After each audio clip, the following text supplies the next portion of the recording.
Hi friends, good afternoon. అందరికీ ధన్యవాదములు. నా ఛానల్ మధుర స్వర కోయిల ఛానల్ మూసివేసి చాలా రోజులయ్యింది. మళ్ళీ ఛానల్ ప్రారంభం చేయబోతున్నాను.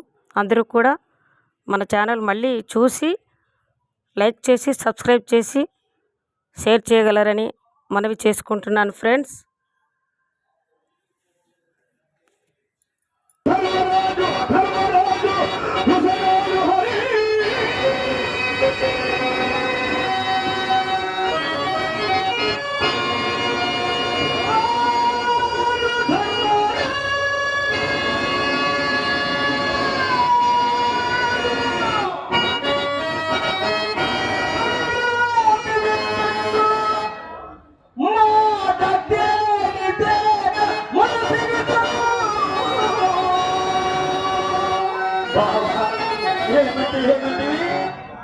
తల్లి పుట్టిన కోసం సహా మేనమా వద్ద కాదు బావా.